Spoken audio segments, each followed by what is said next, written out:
अस्सलाम वालेकुम नाज़रीन, मुंसिफ टीवी के हैदराबाद डायरी में आप सभी का इस्तकबाल है। तफसीलात से डालते हैं हेडलाइंस पर एक नज़र। निज़ाम कॉलेज ग्राउंड पर CPM का रियासती सतह का इजलास, 10 अजला के कायदीन ने की शिरकत। मुस्तकबिल के लाहे अमल पर किया गया तबादला ख्याल।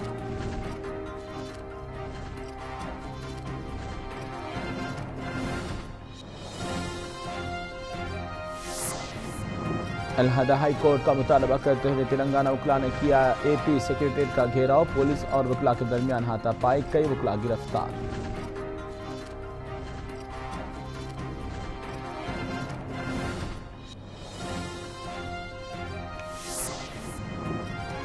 तेलंगाना BJP सदर किशन रेड्डी ने पीर एम्बेसमेंट जारी करने का हुकूमत से किया मुतालबा। इंदिरा पार्क पर गैर मुअय्यना मुद्दत की भूख हड़ताल का किया ऐलान।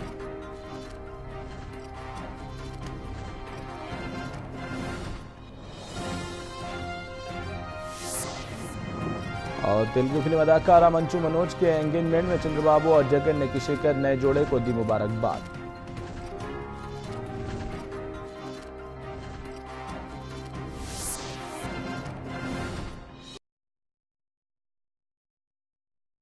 आप देख रहे थे हेडलाइंस और पेश तमाम तफसीलात। अलहदा तेलंगाना रियासत के क़याम के बाद पहली मरतबा CPM पार्टी का रियासती सतह का इजलास मुनक़िद हुआ है। हैदराबाद के निज़ाम कॉलेज ग्राउंड में मुनक़िदा इस इजलास में तेलंगाना के 10 अजला से ताल्लुक़ रखने वाले कायदीन और कारकुनों ने शिरकत की। इस मीटिंग के इनेकाद का अहम मकसद पार्टी को बुनियादी सतह से ही मजबूत बनाने के अलावा मुस्तकबिल के लाहे अमल पर तबादला ख्याल किया गया। इस मीटिंग में 10 अजला की अवाम ने शिरकत करते हुए जलसे को कामयाब बनाया। ये लाल कावत के तरबू आए गरीबा हिंदुआ कह तो सब एक हिंदू मुस्लिम सब भाई भाई लाल झंडे के साथ हिंदू मुस्लिम भाई भाई बोल को सबको हक दुनिया में क्या क्या लाने का है कि उस लिए अब ये मीटिंग के वास्ते सब तैयार होकर आए। पूरे हर जिले से आए। 10 जिले है ना, 10 जिले से भी पूरे आदमी आ गए। डिस्ट्रिक्ट में वो मिर्यालगुड़ा डिवीजन वेवनापल्ली मंडल चेटीपालम गांव वाला है, वो पूरा 100 आदमी आया है इधर से गांव से। निज़ाम कॉलेज क्यों आए यहाँ पे? वो तेलंगाना में फर्स्ट राष्ट्र महासभा के CPM पार्टी मार्क्सिस्ट पार्टी की महासभा को वो पूरा पार्टी वाला आता है। त्रिपुरा मुख्यमंत्री माणिक सरकार गफूर MA गफूर कर्नूल माजी MLA और वीरभद्रम साहब वीरయ్య साहब इन सब जने इधर हाजिर है। और हमारे सिंगरेणी में प्राइवेट जो बहुत हो रहा है वो KCR साहब वो तेलंगाना सरकार ने उसको थोड़ा रोकना चाहिए। और हमारे जो बेज बोर्ड्स और कॉन्ट्रैक्ट वर्कर्स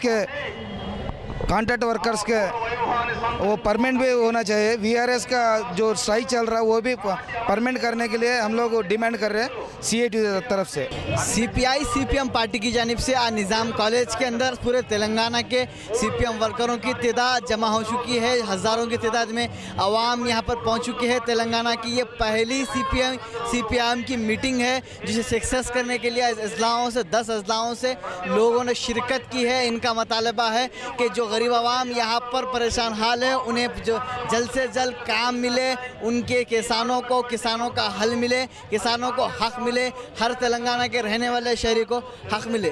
कैमरामैन समद के साथ मैं मोहम्मद रफ़ी, मुंसिफ टीवी हैदराबाद।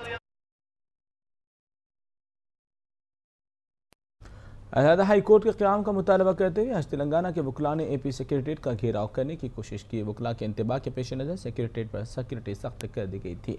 एहतजाजी वकला रैली की शक्ल में सेक्रेटरीट पहुंच गए। सेक्रेटरीट में दाखिल होने की कोशिश करने वाले वकला को पुलिस ने रोक लिया। इसी दौरान पुलिस और वकला के दरमियान धक्कम पेल देखी गई। बादशाह पुलिस ने वकला को तहवील में लेते हुए पुलिस स्टेशन मुंतकिल कर दिया। राष्ट्र हाईकोर्ट साधना समिति के लीडरशिप में आज सहोदर रेड्डी साहब चेयरमैन के लीडरशिप के अंदर आज हज़ारों वकला भाइयों ने अपने कोर्टों को बाइकाट करते हुए आज चलो सेक्रेटरीट का आवाज़ देने पर आज सब यहाँ इंदिरा पार्क के पास जमा होकर यहाँ से सेक्रेटरीट जाने का एक बहुत बड़ा एक प्रोग्राम को मुनक्किद किया गया। इस प्रोग्राम के अंदर जो भी 10 जिलों से जो उकला भाई आए उन लोगों का तहे दिल से शुक्रगुजार हूँ। तेलंगाना राष्ट्र हाईकोर्ट साधना समिति की तरफ से पूरे बार काउंसिल मेंबर्स और जैक लीडर्स और पूरे उकला भाइयों ने और बहनों ने आज आके एक बहुत बड़ी अक्सरियत में ये काम को ये प्रोग्राम को मुनक्किद किया गया हुआ है, प्रोग्राम को कामयाब कराए। उन सबको मेरा तहे दिल से शुक्रिया। अस्सलाम वालेकुम। हाईकोर्ट एस्टैब्लिश करने के लिए ये एडवोकेट्स जो स्ट्राइक कर रहे हैं ना, वो इसको गवर्नमेंट मदद नहीं कर रही और सेंट्रल गवर्नमेंट से फोर्स करके और जल्दी से सेपरेट हाईकोर्ट एस्टैब्लिश करने का कुछ भी स्टेप्स नहीं ले रही। स्टेट गवर्नमेंट कुछ भी इंटरेस्ट नहीं ले रही इसके लिए। पूरा एडवोकेट्स नियर अबाउट 36 डेज से कुछ ये abstain work, complete work, every work stalled by the in the all Telangana 10 districts courts, but they are not taking any step. Telangana BJP सदर किशन रेड्डी ने फी रिएंबर्समेंट के रकम जल्द से जल्द जारी करने का हुकूमत से मुतालबा किया।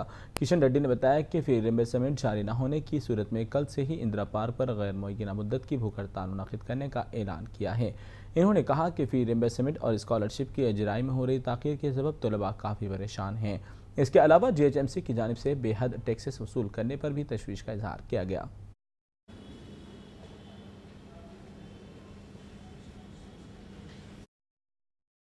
TNGO भवन में TRS MLC के उम्मीदवार देवी प्रसाद ने मीडिया से बात करते हुए तमाम अहल वोटर्स से अपील की है कि वो अपने हक राय दही का इस्तेमाल करें। इन्होंने बताया कि जमहूरियत को मजबूत करने के लिए अपने हक राय दही का इस्तेमाल करना ज़रूरी है। जमहूरियत में वोट एक ऐसा हथियार है जिसके ज़रिए हम सही उम्मीदवार का इंतखाब कर सकते हैं ताकि वो आवाम के मसाइल को कौंसल में उठा सके। रंगारेड्डी ग्रेजुएट कॉन्स्टिट्यूंसी में एनरोल करे सो लोग बहुत लोग आज डाउट में है, हमारा वोट है नहीं, हम किधर जाना है, वोट कैसा डालना है। अभी तक ज़्यादा इसको पब्लिसिटी नहीं हुआ। ये पब्लिसिटी के लिए हम ये पेंशन एसोसिएशन के तरफ से हमारे central Telangana NGO central pension association Gajula Narsaiah और रंजना और नवनीत राव, हमारा विक्रम, ये लोगों के सदारत में एक हेल्प डेस्क खोल दिए है। इसमें कोई आदमी ग्रेजुएट इलेक्शन में एनरोल करे सो आदमी उनका नाम कहाँ है, कौन सा कॉन्स्टिट्यूंसी में किधर जाना, कब वोटिंग करना, ऐसा बातों को ये लोगों के वास्ते हेल्प ले सकते हैं। हम सारे के 3 जिले के ग्रेजुएट को रिक्वेस्ट करता हूँ, आप हेल्पलाइन का इस्तेमाल कर लिए, आपका वोट कास्ट करिए। डेमोक्रेसी में वोट डालना बहुत ज़रूरी है। इससे पहले गए सो MLC इलेक्शंस में 25% से ज़्यादा वोट नहीं डाले गए। ऐसा वोट कम वोट हुए तो ये डेमोक्रेसी का वो उसका मतलब ही नहीं है। इसलिए ये वोट्स को ज़्यादा लोग आके वोट डाल के डेमोक्रेसी को स्ट्रेंथन करना, पार्लियामेंट्री इंस्टीट्यूशन को स्ट्रेंथन करना, इसके साथ जो वो मन में है अच्छा आदमी है वो चुनने का एक मौका।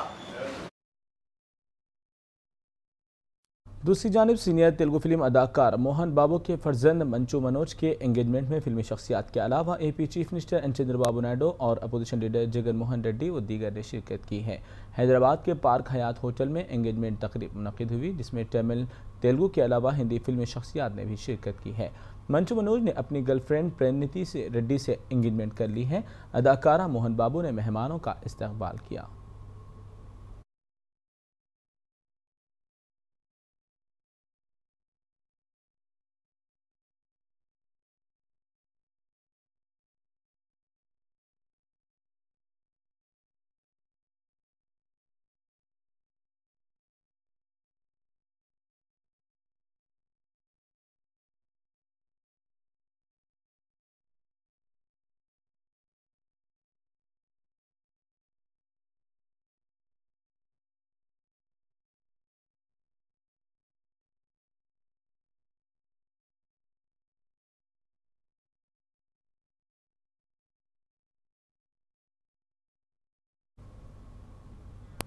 तेलंगाना सरूदिया मंडल में एक प्रेस कॉन्फ्रेंस मुनक़िद हुई। इस दौरान भोदवान तहरीक के तहत हासिल करदा अराजी को बड़े बड़े लैंड ग्राबर्स ने अपने कब्जे में ले लिया है। वाज़ेह है कि बाबा कौम महात्मा गांधी ने इस तहरीक के जरिए करीब और बेज़मीन अफराद को अराजी फराहम करना था। इसी मकसद के तहत ज़मींदारों से अराजी हासिल कर ली गई थी। इसका गलत अंदाज में इस्तेमाल हुआ है। सरूदिया मंडल के सदर ने इस सारे मामले की तहक़ीक़ात का हुकूमत से मुतालबा किया है।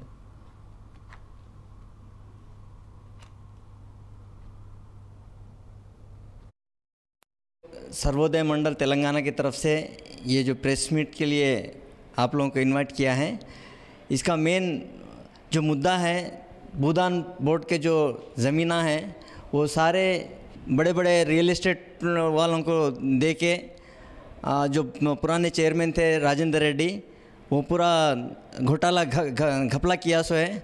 इसके लिए गवर्नमेंट एक इंक्वायरी कमेटी डालकर 100 एकड़ का ही उसके ऊपर इंक्वायरी चले। उसके अलावा भी कई हज़ारों एकड़ जो भूदान की ज़मीना हैं वो पूरा अभी बाहर आना है। इसके लिए और डिटेल इंक्वायरी कराने के लिए हम लोग सर्वोदय मंडल तेलंगाना की तरफ से और हमारा मदर ऑर्गेनाइजेशन सर्व सेवा संघ की तरफ से मांग कर रहे हैं और इसके ऊपर और जल्द से जल्द इंक्वायरी कराना।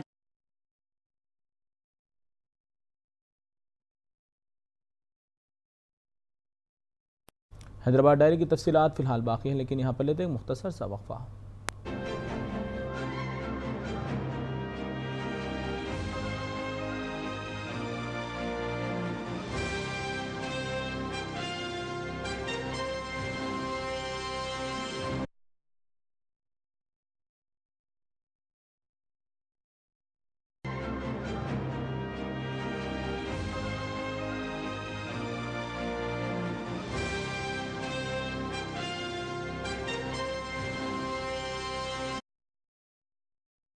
वक्फे के बाद आपका दोबारा इस्तकबाल है। रुख करते हैं मजीद खबरों की जानिब।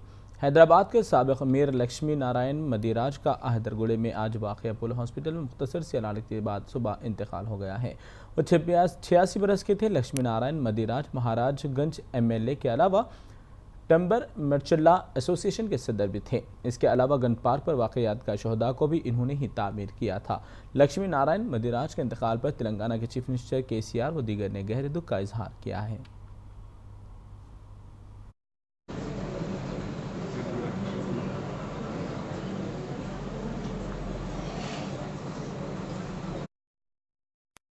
శ్రద్ధాంజలి అర్పణ చేయడానికి నేను వచ్చాను. ప్రభుత్వం కూడా ఆయన సర్వీసెస్ అన్ని రికగ్నైజ్ చేసి ఆయనకి ఒక పోలీస్ సమ్మానం కూడా ఇస్తారు. అది చూడడానికి వచ్చాను. ఈయన అంటే కొన్ని చాలా ఇంపార్టెంట్ పని చేశారు. ఎమ్మెల్యేగా మేయర్గా ప్రత్యేకంగా ఆ టైంలో అమర్ వీరల్ స్థూపాకి ఫౌండేషన్ వేయడం ఈయన ఒక చాలా అప్పుడు సాహసమైన పని. అందరు ఆయనకి శ్రద్ధాంజలి. తర్వాత ఆయన ఆత్మ శాంతిపూర్వకంగా ఉండాలి. ఆయన కుటుంబం సదస్సులకి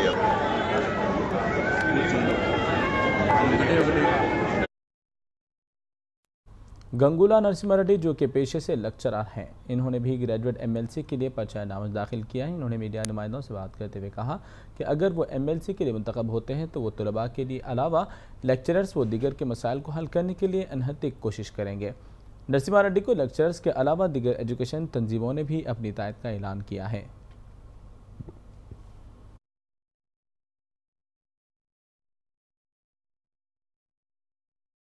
हैदराबाद के इलाके मेहदीपट्टनम प्लेयर नंबर 27 के करीब एक भयानक सड़क हादसा पेश आया है। तेज़ रफ्तार 2 व्हीलर की टक्कर से कविता नामी 27 साल खातून हलाक हो गई है। कविता जो कि चेन्नई शॉपिंग मॉल की मुलाजिमा थी, मुजरिम फरार है। आसिफ नगर पुलिस ने एक मुकदमा दर्ज करते हुए तहकीकात का आगाज़ कर दिया है। यानी शाहिदीन ने बताया कि एक नौजवान जो पल्सर गाड़ी पर सवार था, उसने तेज़ रफ्तारी से इस खातून को टक्कर दे दी। नौजवान मफरूर बताया जा रहा है। पुलिस ने नाश को मुर्दाखाना मुंतकिल कर दिया है। क्या बोला बोल के बोल रहे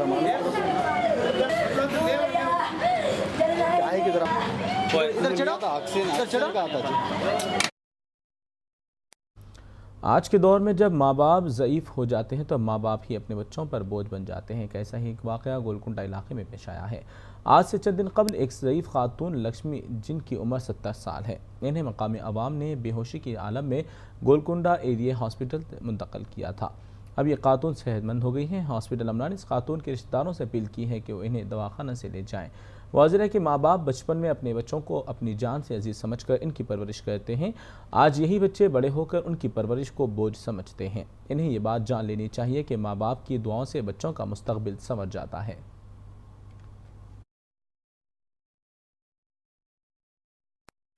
औज़ुबिल्लाहिमिनश्शैतानिर्रजीम, बिस्मिल्लाहिर्रहमानिर्रहीम। एक ज़ईफ़ुल उम्र खातून जो कठौरा हाउस के बिल्कुल क़रीब में बेहोशी की हालत में पाई गई, जिसको मुकामी अफराद ने गवर्नमेंट हॉस्पिटल तक पहुंचाया।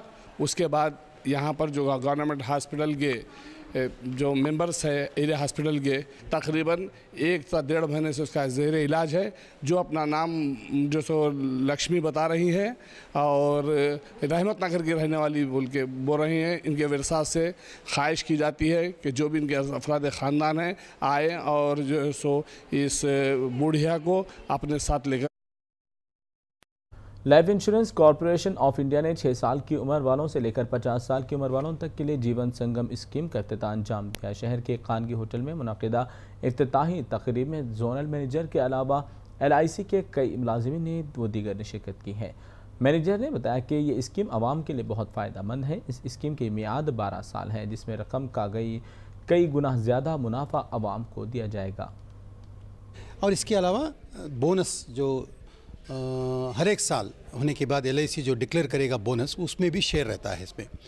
और ये प्लान जो है 6 साल से 50 साल तक जो कोई भी ले सकते हैं, और जितना प्रीमियम भरते हैं उतना 10 गुना रिस्क कवरेज रहेगा 12 साल तक। मतलब मैं एक एग्जांपल बोलना है बोल तो करीब सपोज़ 5 लाख का मैच्योरिटी होना 12 साल के बाद, मतलब 2,29,000 का पेमेंट होना है एक ही बार। जब एक बार 2,29,000 का पेमेंट हो जाएगा, 12 साल के बाद 5 लाख का गारंटी अमाउंट आएगा, प्लस उसके अलावा बोनस का जो लाभ होता है उसका भी शेयर आएगा। और ये 12 साल भी जो ये पॉलिसी रहता है 2,29,000 का पेमेंट होता है, 23 लाख तक इंश्योरेंस कवरेज रहेगा। तो ये पूरा जो है इनकम टैक्स फ्री है, और ये छोटे बच्चे के लिए और मिडिल एज ग्रुप के लिए, सभी के लिए भी ये बहुत बेनिफिट्स है इसमें।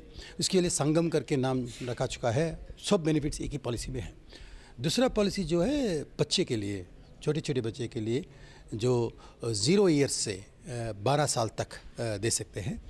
इसमें जो है साल भर प्रीमियम पे कर सकते हैं, 6 महीने को एक बार पे कर सकते हैं, 3 महीने को, या मंथली भी पे कर सकते हैं। इसको हम रेगुलर मोड बोलेंगे। इसमें ये पॉलिसी का बेनिफिट क्या है, जब जो कोई पॉलिसी लेता है उसका 18 साल हो जाएगा उम्र, 20% जब 1 लाख का सम एश्योर्ड रहता है उसमें 20% मनी बैक बोलते हैं हम लोग, दे देंगे। आज भारतीय जीवित बीमा